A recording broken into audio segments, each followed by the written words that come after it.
Hello, I've been running, and the name Nigel Campbell popped into my head. Who is Nigel Campbell? Nigel Campbell is a music businessman who's trying to expand the appeal of island music via new media, live performance, and traditional media as it was. So, I'm a thinker, I'm a writer. A lot of that is a lot of writing. I blog about it and I comment on the music industry, the creative industries here in Trinidad and Tobago, as well as being a promoter and a podcaster. Promoter of events, jazz artists and the greens, and a podcaster, Music Matters, the Caribbean edition. I see the music industry as that, an industry. It's about buying and selling things, buying and selling services.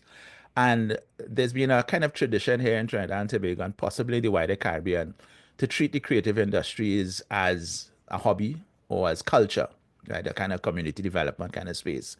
But there's an element that certainly the North Americans and the Europeans have mastered in terms of taking creativity and making billions of dollars out of it.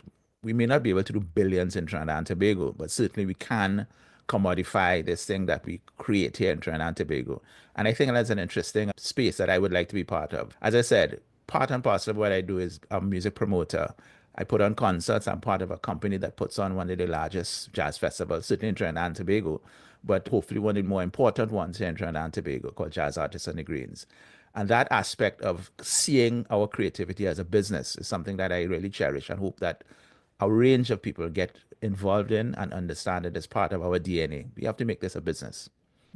Absolutely wonderful to hear because there's Mm. so many people who are attempting to do this and not making money. They're not surviving. So, what do you see as some of our biggest challenges in this area? I think the most common one that everybody talks about is money, because to run a business, of course, you have to have capital money, right? And then to be successful, you have to do marketing, and that costs money. And of course, and the artists themselves have to be paid. So that upfront money is an important thing. So either you are able to work well with sponsors, potential sponsors, work well with potential patrons. Access to money, I think, is one of the critical things. Since independence, the creative industries has been seen to be by a number of people, and a number of people within corporate Trinidad and Tobago, and certainly the banking sector, as something that is fun. We'll go to, we'll line, we'll get a comp, but to invest in it is something that we really haven't put our dollars and cents behind. It works both ways. Admittedly, some people within the creative industries aren't business minded. They don't keep data and that kind of stuff. So that is not necessarily appealing to the private corporate sector as an investment vehicle. Certainly within the carnival industry, we've seen how Fed promoters and band leaders seemingly are at the top of the line in terms of creative entrepreneurs. And I think that has to creep into all aspects of the creative industries, including that in music. We've had a music industry for almost a century, if not more. But there have been very few outliers who've been making money consistently and constantly that could say, okay, we have a legacy of music here, that a music business, I should say, here, that makes sense and lines up with what are the norms in the wider world. Your comments pop something into my mind, and that is that corporate Trinidad is really not interested in supporting things that they cannot have their logo on 100% of the time. Is that your experience? I wouldn't say that they're not really interested. It's a pick and you have to pick. An investment is something, and certainly within the last 10 years, our pool of money, certainly foreign exchange, the flow of money, has been concentrated in a very few industries. The banking sector, of course, our energy sector and that kind of stuff, trade, commerce, trade, distribution. But the idea of getting sponsorship, I always say, has to be tied to something that's appealing. There has to be a return on investment. And promoters, producers, and artists have to be able to articulate properly how best to appeal to that aspect of return on investment. They have to make it appealing. It has somebody else to do it. The other thing that has to play out is the aspect of what I call the volume industry. The music industry is a thing where it's volume. Plenty tickets have to be sold. Plenty eyes have to watch a stream. Plenty people have to be present and paying persons, that is. And sponsors look for numbers. As I said, carnival time, our carnival industry here in Trinidad and Tobago has spawned a music industry. Our calypso industry, steel pan, and soca now have come out of carnival. And we have sponsors who put money into carnival. But their appeal is a lot of people are going to drink an alcoholic beverage. A lot of people are going to eat food. A lot of people may not buy insurance. So there's specific industries that certainly look at the large volume industries as being appealing. Jazz Artists and the Greens is popular, but it doesn't have the kind of volume that, say, a carnival party would have. But then we have to make sure that when we sell ourselves and what we're doing, that we appeal to some other aspects of that can show a return of investment and an appealing return of investment for a potential sponsor. So I would say that private sector is interesting, but it has to be a balance in terms of you as a promoter being able to sell your product like anything. I certainly hear that, but I do feel that the banking sector has no interest because when I see their profits in the billions, and then I ask myself, what are they supporting? I am not seeing enough support, but that is my view. Let me just stick a pin here. I just suggest to you that one of our sponsors in the last few years actually has been one of the biggest banks in Trinidad. They did see the appeal and the importance of sponsoring jazz artists and the Greens, and they do sponsor creative events. So it's not that the banking sector, who makes billions of dollars in profits, aren't sponsoring, right? They do sponsor. However, as I said, it's important as promoters, as and people to understand that the onus, I think, relies on the promoter to sell his product in a way that is appealing. If you could transform things, how would you treat with those promoters for them to understand what is needed? For many years, we've had this business model here in Trinidad and Tobago that the state is, of course, because it's an industry and it's an industry that they see as one of those diversification industries, have created these companies, these state enterprise companies, to incentivize the industry and make it appealing to the private sector. The most recent one was Music TT, which has now been amalgamated into a new company called Trinidad Investment Promotion Agency, TIPA. But what has happened is we've had courses, we've had lectures, we've had workshops, we've had a number of these things showing people how to do the thing properly. For years, I've been following the path of Music TT for about 10 years as a kind of journalist writer. And I have to admit that some promoters are just not getting the message. So it becomes very difficult to convince the business side of the music industry that they have to do the business of music. They have to create and share data. And the data has to be appealing. If I'm not going to invest in something if you can't tell me how many people come to my event, what is the kind of demographic of those people? That is the kind of basic data that happens. The idea of having an economic impact assessment is something that you may have to pay a professional to do. But these are the kind of tools that are necessary. Once we get ourselves on that level playing field where we understand and we speak the language of the corporate sector, I think that is one of the things that is going to help us move forward. There has to be a learning process. It's probably a new generation from that started in the 70s when there was a growth and a flourishing of our music industry. We created new genres and records and record plants. But it's something that has to be ongoing. I think people are still trying to do it. What can be done? Just a constant exercise of teaching and evolving as we go along. Let's switch the conversation to jazz artists on the greens. How did jazz artists on the greens begin? I was not there at year one, but there was a musician. I'll call his name Sean Thomas. He had put on these little events. He was up at the DCFA, the Department of Creative and Festival Arts, up in St. Augustine. And one day he said, and I think we could go bigger. And somebody suggested, instead of having it indoors, go outside on the greens. With the help of his in-laws, his brothers-in-law, they actually put together this event called Jazz Artists on the Greens. And it's developed over the years. And in the 5th of April, and this year is the 20th edition. We had to stop for a couple of years because of the COVID pandemic. But certainly a 20-year constant event, I think is a milestone. And it will be a milestone coming forward. So as I said, it started with the musicians. Sean's idea was he just wanted Caribbean musicians to play together. He was a top musician. He would invite his friends to come and play, have these concerts. And that idea of the kind of communication and exchange between musicians locally and certainly musicians regionally, Caribbean musicians regionally, I think is very important. And that was something that I was very much attracted to when I came on board as part of the company Production Unlimited. So it started as musicians just wanted to play. It's now evolved into a kind of showcase for young musicians, regional musicians, and then building an audience to understand the appeal of this kind of original music that we create here in the Caribbean. When you think about music ecosystem, what role is jazz artists on the greens playing? We're part of, let me just say this. Our music ecosystem is dominated by carnival and that kind of soca industry. And allied with that is steel pan and calypso. So that it takes a lot of oxygen out of the whole life of the music ecosystem. And really and truly, the kind of thrust for carnival only happens within a 60-day period, basically between Boxing Day and Ash Wednesday. Everybody has to fall in line. We up because we're an outdoor event, of course, we have to look for the dry season. So anything that happens post Carnival up to about June, that is where a lot of the music industry outside of Carnival tries to focus. Jazz Artists and the Greens, as I said, we've been developing over the years and transforming the way we sell the music, the way we're helping to develop younger musicians. We have a partnership with UTT and a second stage that allows young musicians who have never really performed in front of large audiences to come and perform. And we're also a space where musicians who play music, play live music, that is play an instrument, that is a space for them to be part and parcel of a whole kind of small ecosystem. There's a kind of, I wouldn't call them a tribe, but there's a kind of cohort of patrons that follow this kind of music outside of Carnival. And that's part of what we do. We've been able, of course, as I said, to bring in certain aspects of the corporate sector to understand that this is something that's growing, this is something that's important, and this is something that is going to continue to grow because we also allied with that, we record our music and record via film and video so that there's potential after the fact for the legacy of this event to continue on ours. What happens outside of that 60-day period between Boxing Day and Carnival? How do we promote our music? Unfortunately, within the last couple of years, since post-pandemic, I should say, not a lot of music has been recorded after Carnival, right? We had a point before the pandemic where outside of Carnival, we create all kind of music. Yes, we'll have a kind of island pop.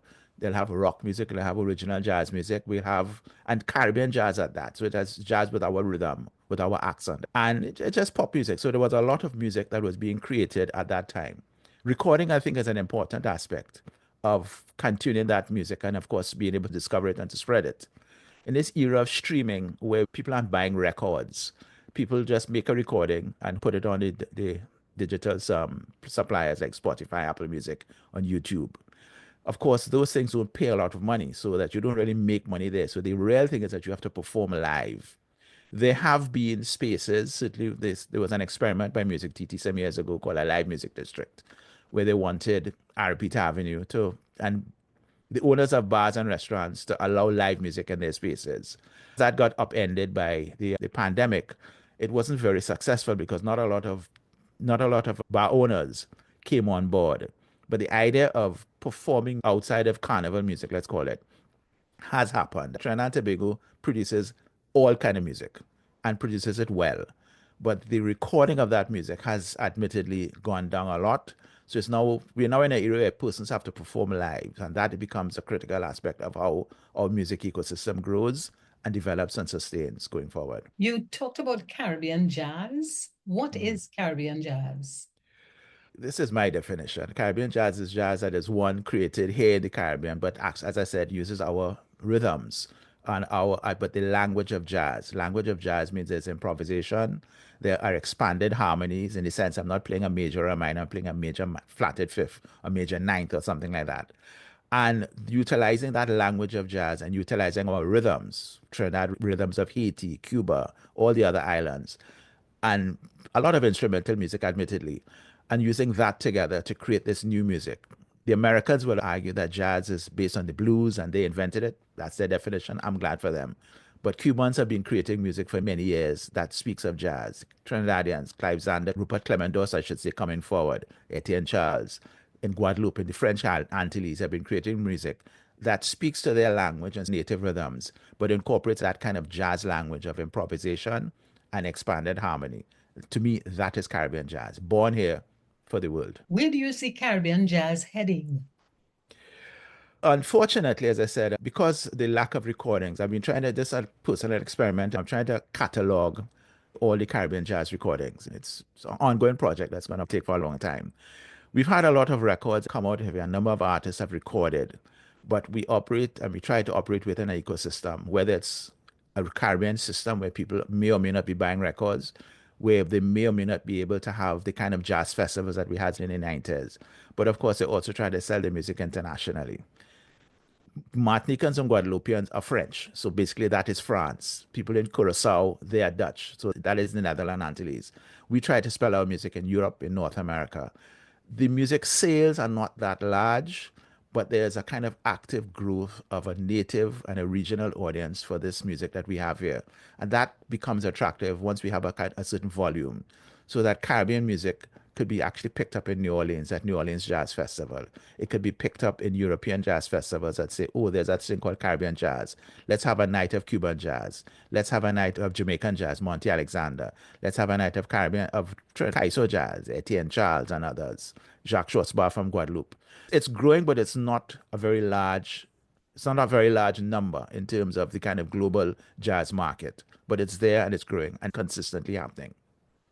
And what kind of support do you think is necessary for its growth to expand? What has to happen, I think, is that audience possibly, and there's something about the whole larger music industry, we have to produce a lot more music. And by producing, we have to perform more and certainly record more. One of the things about the recording industry was when it first started, way back, more than 100 years ago, it was recording live musicians playing live. So a band was performing, a man would come, he recorded, and that becomes a record. Somewhere, certainly many years later, in the 60s and going forward, people went into a studio and they made records, and then they made that record to sell after, and they would go on tour and basically recreate that performance they did in the past. But the idea of recording a live performance in our context, where live music is certainly easier to produce than recorded music, cost and otherwise, I think it's something that has to happen a lot more. So that we have to have, or we should have, I should say, the idea of making recordings of our performances. Certainly in jazz, because jazz is improvised, a performance today may not be the same as a performance tomorrow. Capturing that magic, I think, is so important. And then, of course, selling that captured magic becomes critical. It's not an easy thing to do, but it's the kind of thing that would happen, or that needs to happen, I should say. There may be new business models that allow low cost reproduction of our creativity. Those are the things we have to explore. Some of them are happening some of them are happening by Caribbean people in North America, Caribbean people in Europe. Bringing it here in the Caribbean is just determination and money, money, money. You do a podcast called Music Matters, the Yes, Caribbean edition. there you What go. is that about? Laura Dorich, I call her the number one entertainment journalist in the Caribbean, as far as I'm concerned. She and I used to have these conversations. I'm a nerd, so we'll call up to each other and just talk for an hour on music-related matters. And then one day she said, instead of us talking on the phone, let's turn this into a podcast. So we bought some equipment, and bam, next thing you know, you made a podcast. I know how to code. I know how to edit audio, and we put it up on the platform, Spotify, Apple Music, and boom, we had a podcast. That started in 2018. And we've been doing it for the last, whatever that time difference is, 7 years, going to be 7 years. But Laura lived in Trinidad. So we just sat down together in a studio and we'd invite people, interview artists, and have conversations with musicians and producers and writers about Caribbean music specifically, because anybody could talk about pop music. And of course, as I said, interviews became critical. There was a little gap because Laura got a job at the Turks and Caicos, experienced Turks and Caicos. So there was a gap of 2 years. But we restarted the podcast literally 2 weeks ago. And so we're back on the platforms, all the platforms. We have brand new content, and we have some brand new content that's going to be dropping tomorrow. And it's a conversation about the music of the Caribbean with creators, with the business people, and analysts of the music of the Caribbean. I wish you all the best as you Thank continue. you. What advice would you give for emerging musicians who wish to break out and who wish to make money? What advice you would give them? Master your craft. What has happened now with this proliferation of music, and certainly with AI now coming on board, basically copying other people's music. They take elements of very popular music and mix it with this thing called jazz, and they come up with something. This is the kind of thing that musicians did, so that you as an artist now have to master your craft, because audiences also have become very particular about what they listen to.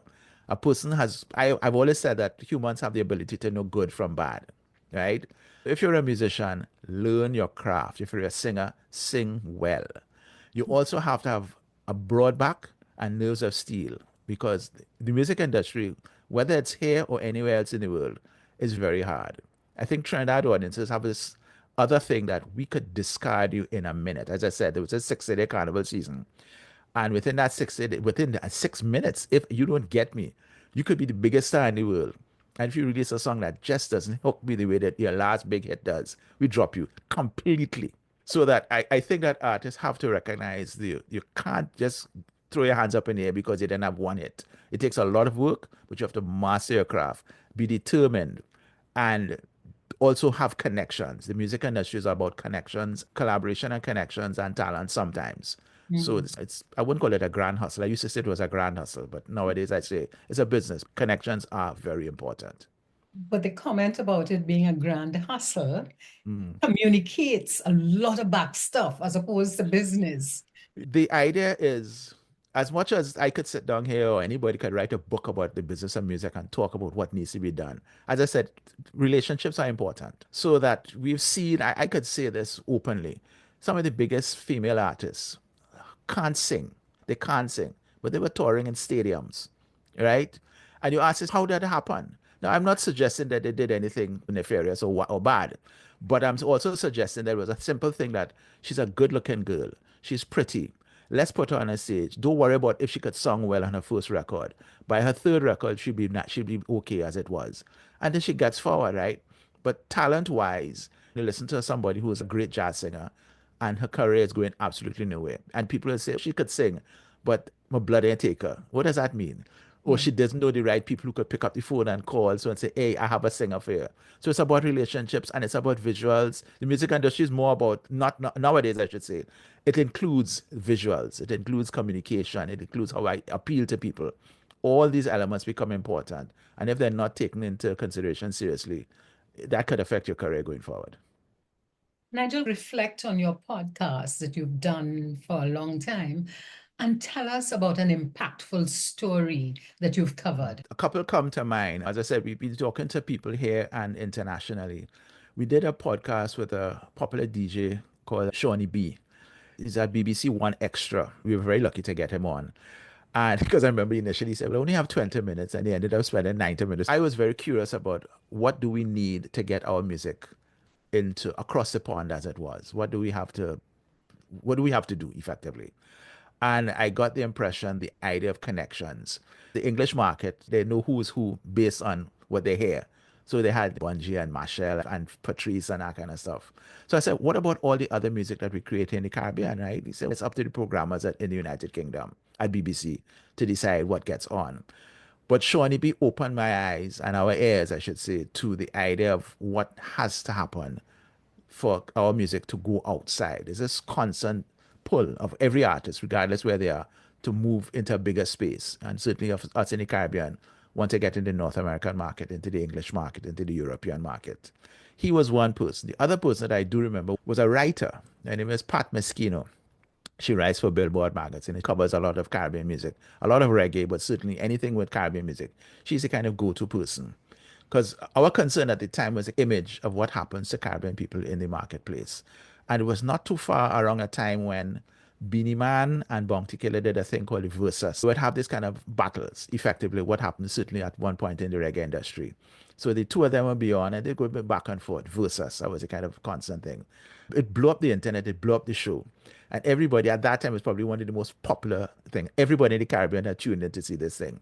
But then Billboard magazine wrote a story about Versus, and they were nowhere on the cover.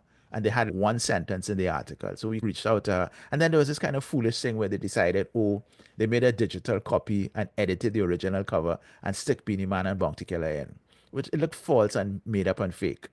But we were asking Pat Mesquino to explain how do our messages get out there. Laura and I write, right? I write for the papers for Caribbean Beat magazine. She's, of course, is a journalist. And our stories have no resonance. And we asked, how do our stories get out there? Is it that only Americans could come here and write our stories? What about our perspectives? And I think those ideas of perspective and the idea of outside looking at us and how that it matter, because a lot of people can cynically say, I don't care what other people think, it's about me. But I think it's important in an industry as a creative industries that we have to have the perspective of others. We don't have to copy it per se, but we have to understand it and we have to be able to infiltrate that way by getting advice and understanding. And of course, as I said, by getting to know the right people who could open the door for you and say, hey, come and write an article for me. I like your writing. It happens. What legacy do you hope to leave in the Caribbean music industry? Legacy. One thing, as I said, I'm trying to do this database of Caribbean jazz music. And I think that idea of data, this whole idea of data, the music industry is a lot of creating that database of Caribbean jazz music. I think is something that I'm really pushing hella hard to finish and complete. And of course, keep it ongoing as a kind of project. I've been collating all my writings. I've been writing for about more than 10 years in Caribbean Beat, doing reviews as well as feature articles. And the idea of having that collated legacy of writing is something I would like to have available for other people to read, because it's a perspective on music that I think is important, so that we understand going forward that we have to look back. And as we look back to understand the music, we could also move forward. So I hope that my commentary, my writing, my podcasts becomes part and parcel of the canon of what the music industry in the Caribbean has been. So tell me things that you would like listeners to retain from this conversation. I can cynically say jazz artists on the Greens on the 5th of April. Music Matters, the Caribbean edition on all podcast platforms. But seriously, I think the critical thing is that the music industry, we've had it for the past 100 years. We're recording music, recording local music in Trinidad and Tobago since 1914. And Trinidad music in 1912, 2 years before, when we went to the States to record. But we've had ups and downs, but it's still constant, it's still here. We as patrons have to support the creative industries, because we see the decline of the Calypso tent, economically, I should say, but it still exists. We've seen the kind of ups and downs of the Caribbean Music Festival. At one point, Caribbean Jazz Festivals were like about more than 2 dozen, almost 3 dozen Caribbean Jazz Festivals. Now it's down to literally one handful. But these things are constant and continuing. Patrons have to continue supporting the music. Artists have to be creative, but they have to stick to it, and you have to master your craft. Master your craft. Master your craft. Thank you very much for being here. And I invite you to subscribe and review, ask your questions, because while running, people pop into my head. Thank you.